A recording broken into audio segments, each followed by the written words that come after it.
Hey,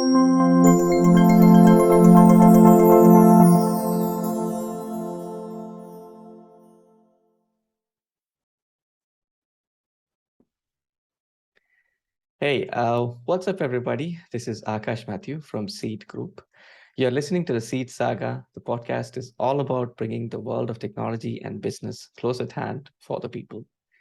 Every episode in our series is intended to leave you learning a new technology, a new business strategy, or an amazing journey of an entrepreneur.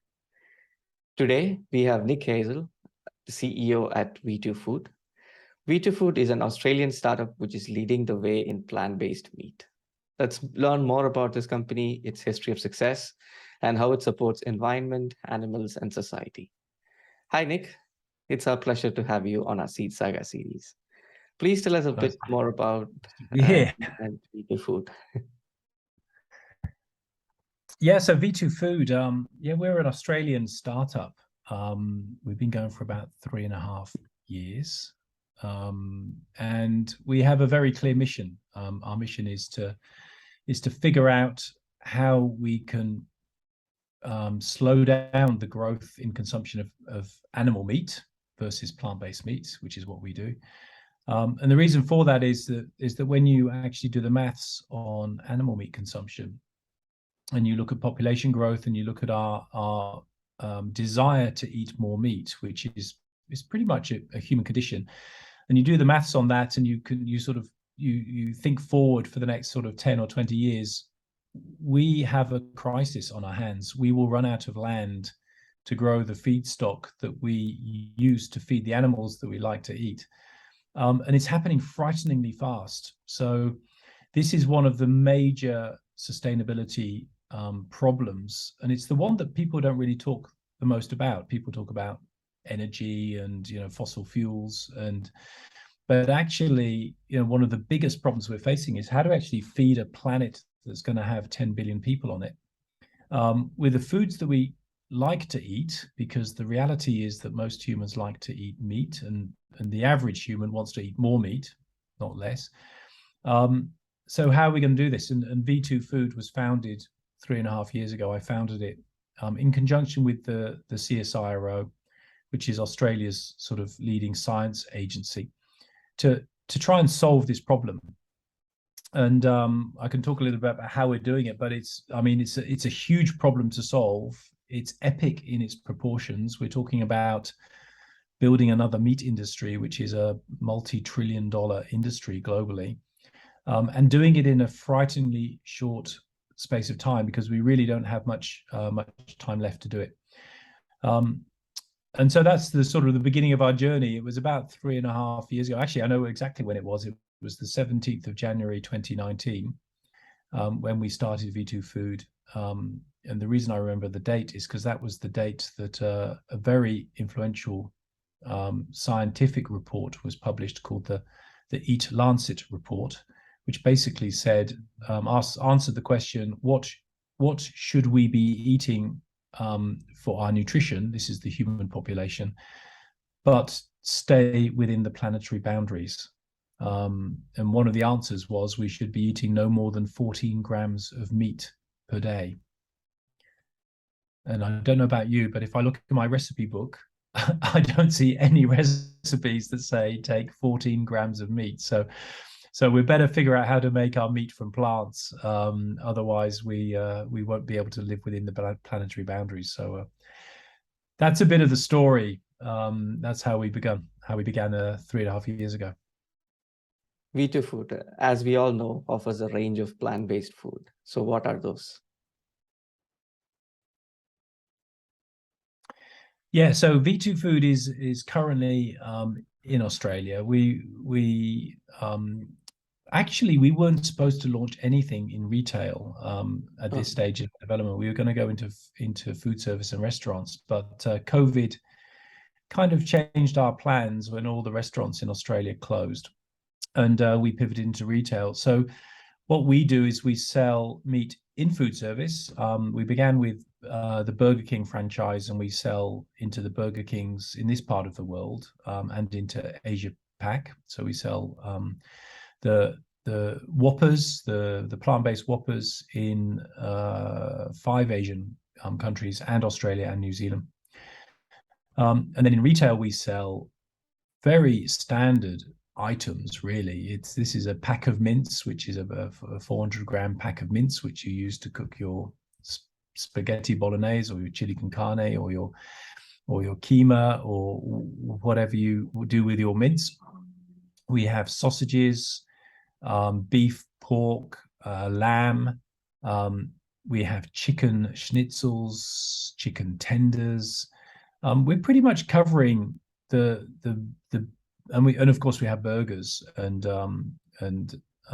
we pretty much cover the main sort of meat items that you'll find in a good Australian barbecue. Apart from a steak, we're not doing steak, and we make these out of essentially soy. And the difference with V2, I guess, and other plant-based meats is, of course, we're totally delicious, which to be honest, if you sell a food that's not delicious, you will have a very short existence. So totally delicious, got to be affordable. So we're the same price as meat, or we're cheaper currently. At the moment, meat prices are pretty high. And we're aspiring to be available. So when you go into your supermarket and you're looking for mince, you will be able to find us as well. And that's an alternative that people increasingly are interested in. And I've just been actually talking at a conference. I'm in New Zealand today, and I was talking at a conference. And I always ask the same question to the audience. There are about 400 in the audience today. I always ask the question, how many of you are vegan? And in this part of the world, I don't normally get more than about 1%, and that's about what you get. But I do ask the question, how many people in the audience have tried to be a vegan or a vegetarian? Interestingly, I always get about a third. So that means that people have tried, but they find it just too hard to maintain a vegan diet or a vegetarian diet. And that means to me that there's a problem there. It's either too difficult to cook, or people just like the taste of meat and they're not willing to give it up. But more interestingly, I also ask the question, well, how many people are reducing their meat intake? And that's where it really gets interesting, because I always get 2/3 of the audience, maybe even more. So people are trying to reduce meat. They know there's something wrong, but they can't be a vegan, and this is because of their culinary habits, what they like to eat, maybe the traditions of the food they like to eat, but they do want to reduce meat. So what's the solution? And this is what we're proposing as V2 is you don't have to make a compromise. You don't have to become a vegan. Just substitute out a pack of mince for a pack of V2, or a burger for V2, or a chicken schnitzel for V2. It's the same stuff. It tastes the same, or tastes maybe even better. It's good for you. And the main thing from our perspective is that it's hugely better for the planet. Our carbon footprint is a small fraction of the carbon footprint of meat. We're about 2 kilos of carbon per kilo of meat. And last time I looked, global beef carbon footprint was about 100 kilos of carbon per kilo of meat. It does vary from country to country, but that's the scientific papers say it's about 100 globally. So that's a big difference. And to be honest, it's those sorts of real step changes are what we need if we're going to really change the game in sustainability on the planet. Okay. Yeah. Now I'm curious about this. Does plant-based meat have the same nutritional value as an animal meat? I think the answer is it depends. If you design it to have the same nutritional value as animal meat, then yes. And but there are products out there that don't. But I mean, for us, it was a critical part of the research that we did, was to ask the nutritionists and the scientists at CSIRO, who are probably Australia's leading nutrition scientists, what should V2 be? How should we formulate so that we have no negative nutrition consequences if you take meat off the plate and you replace it with V2? And so we formulated that. And for beef, for example, it means that we have to make sure that we have high levels of B12, that we need zinc, we need a good source of iron, that our protein needs to cover the whole range of amino acids and it needs to be bioavailable. And so that's how we formulated it. So there's no, it's kind of interesting because there's a debate about processed food versus non-processed food. And I kind of think, well, that's the wrong debate. It's about nutritious food or not non-nutritious food. And you can make food nutritious by design, and we've done that. But there's an interesting extra thing that we do, which is obvious when you think about it. We're made from plants. So we are a really good source of fiber. And fiber is the one thing, certainly in the Western diet, that we're missing. No one eats their 5 fruit and veg a day. And when the government in Australia changed the guidelines from 5 to 7, guess what? We didn't start eating more vegetables or fruit. It stayed way too low. We don't get anywhere near enough fiber in our diets, and that's causing us enormous problems with obesity, with immune sicknesses. And so substituting with B2, we think we may even have a positive benefit to nutrition. Certainly know that we have a very interesting effect on satiety. And that's also a function of fiber. We believe that, if you have foods rich in fiber, you tend to feel fuller quicker. It's not like you just reaching for the second Big Mac 10 minutes after you've eaten the first, because essentially your microbiome is shouting to your brain, "Where's my food?" Because it hasn't seen anything, because none of the fiber actually reaches it. So we have an interesting side benefit that actually you get fuller and feel fuller for longer, and that will have a positive impact on obesity. Okay. So what would have to take place for plant-based diets to reduce global hunger and poverty significantly? Do you think it will contribute to that? Global hunger. Well, one of the problems is that if we carry on the way we're going at the moment, is there really will not be enough food to feed 10 billion people. Now, the reality is today there is more than enough food for everybody. If you think about all of the agriculture in the food system, but the reality is that 70% of the food that we grow, we give it to animals. And then those animals we feed with the grains and the legumes that we grow, and then we eat the animals. The trouble is the animal is really inefficient at converting the calories from the vegetables and the grains into meat. The beef is like 1 kilo. You need about 20 kilos of grain and legumes to make 1 kilo of beef. And I can make 2 kilos of meat from 1 kilo of legumes. So, we're sort of 40 times more efficient. So what's going to happen is that when there's 10 billion people eating more and more meat, we will run out of land. So it's, as I said earlier, if you either we stop eating more meat, which the science would tell us that's not going to happen. As we get wealthier, we eat more meat. That's a kind of a direct correlation. You see it in every single country on the planet.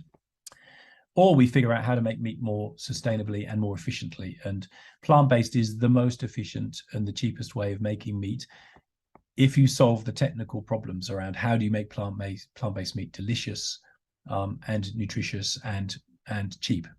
And those are the technical and economic problems that V2 is committed to solving. And we're sort of 3.5 years into the journey. There's a lot more to do, but we're just at that point where we think that it's becoming mainstream and that we're beginning to solve some of the problems. Okay. Yeah, following up to that, simulating the flavor is one of the most important or most challenging aspects of making plant-based meat. So what elements or techniques have you discovered that allows you to get closest to the original taste? Yeah, no, that's a great question. The flavor of meat is interesting, actually. You think about it, and you think about eating raw meat. It doesn't actually taste it very much. It's only when you cook meat that the magic really happens. And if you want to imagine eating a burger, and this is a dangerous thing to do because you're going to start feeling really hungry, but imagine a big sort of fat, juicy burger that's been delivered, and you can smell that it's going to taste good even before there's a smell, and then you sort of bite into it and there's a sort of a crusty surface and your teeth go through that, and then it's sort of moist and fatty, and it almost like squirts juicy sort of savoriness into your mouth, and it's and then there's a long sort of fatty sort of roasted meat flavor that's in there, and so no, I'm going to stop talking, otherwise everyone's going to start ordering a burger. But understanding the chemistry, because it is chemistry of what happens when you cook meat, was a key part of what we do. And imitating that chemistry, so we have exactly the same sort of chemistry happens in our products as you have in meat. And whether it's beef or lamb or goat or pork, there's different chemistries for the different meats, and we understand that, and we use that in our product. But there's other parts of meat which probably you don't want to think even too much about, actually, because it's about texture. And you think about the texture of meat, and then you realize that there isn't one texture. There are lots of things going on. And then that makes sense, actually, if you think about it, because there's lots of bits of the animal that goes into mince. There's some pretty chewy bits that go in there, and there's some sort of soft and squidgy bits that go in there. And all of that is in the meat that you eat. So there is a technical problem to be solved. How do you mimic those sorts of textures and structures? And then you start getting into the whole juiciness and squirtiness, if you like, of meat. So all of those are technical problems that need to be solved. And I don't think we're there yet, but we're actually making huge strides. And every 6 months we improve our recipe so that you really do get that sort of delicious flavor impact when you eat our meat. And the other thing that for us is important is that it kind of cooks in the same way, because in Australia, most of us only really know how to cook about 7 to 10 dishes. That's kind of the average amount of dishes that people regularly cook and know how to cook without following a recipe. So we can't ask people to learn to cook differently. We want our meat to work in exactly the same way that they're used to cooking animal meat. And so how it reacts in the pan and changes color and sizzles and gives off an aroma, all of those cues are what you need when you cook meat. So we have to make sure that we have the same performance when the average consumer cooks it. Okay. It's not easy. It's pretty complex. It's one of the most complex things that I've ever done as a food innovator, to try and figure this out. And there's a lot more to discover than we've discovered, but we're getting there. Yeah, true. Taste is very important. The closer you are to the original meat, the most chances of success that a brand has, or maybe that could be even the USP of a plant-based meat company. Yeah, okay. I think so. I think it tastes the way. It's like the meat that your mother and your grandmother cook for you. Because let's face it, most of us still go to those things that our parents and our grandparents taught us. Those are the comfort food that we like to eat. So we've got to fit right in that repertoire. Yeah. Okay.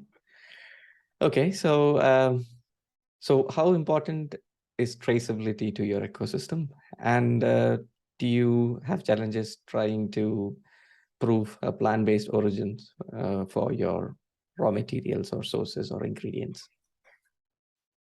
Look, I wouldn't say traceability. I think provenance is the way that I would characterize it. I think people do want to know where your food comes from. I think that's important. They want to be able to trust it, and depending which country you're in, you want to be clearly from a particular place which is known for quality. And we're Australian. Australia is one of the biggest meat exporters in the world, and it stands for the best quality meat. I think it's renowned around the world. So we're quite happy that we're made in Australia and we're known to be Australian.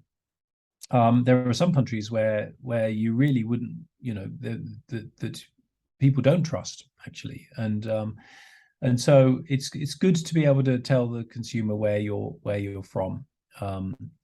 And whether or not you need to have consumer level traceability, i.e. you scan a code and then you can see where it was made, it varies, I guess. There are some markets where that's important.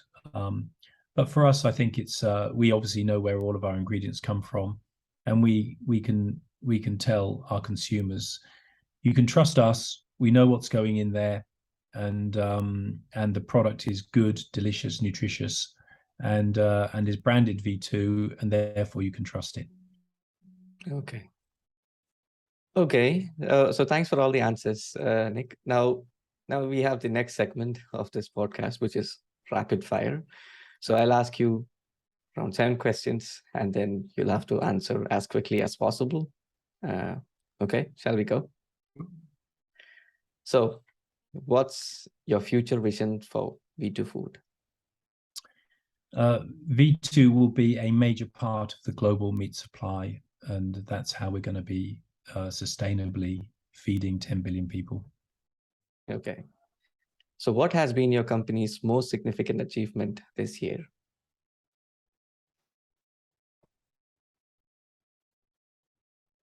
I think it's becoming number one plant-based meat in Australia, and continuing to really ramp up that growth. Amazing. Would you have any tips to offer someone considering beginning their own business? I think it's no good to get advice from me. I think the most valuable thing you have when you start a business is that you are naive and you don't know how much hard work it is. I totally agree to that. So, what sets your company apart? That we're really focused on trying to deliver food and meat for people the way they are and not the way we would like them to be. We accept that we're human. We like meat. We don't make moral decisions about our lives. We just want to enjoy life. And our job is to make sure that people can do that without harming the planet. Okay. What lessons have you learned from your time at V2 Food so far? That you can achieve a lot more in a startup in 3 years than you can achieve in a whole career in big business. Okay. So what is now your top priority at V2 Food? Scale. We need to demonstrate that we can be a significant percentage of meat, and we need to roll out globally as quickly as is humanly possible. We really do not have a lot of years to wait before we start really tackling climate change and sustainability. And everyone in V2 is insanely driven to try and move as fast as is humanly possible to do that. Okay. And finally, one word for our CIED Saga. Could you say that last question again? Finally, one word for our CIED Saga podcast. Well, good luck. I love that you're reaching out, and good luck with your business. Good luck with your podcast, and I hope you have some really interesting conversations. Okay. Thanks, Nick. It was great to have you as our guest. My pleasure.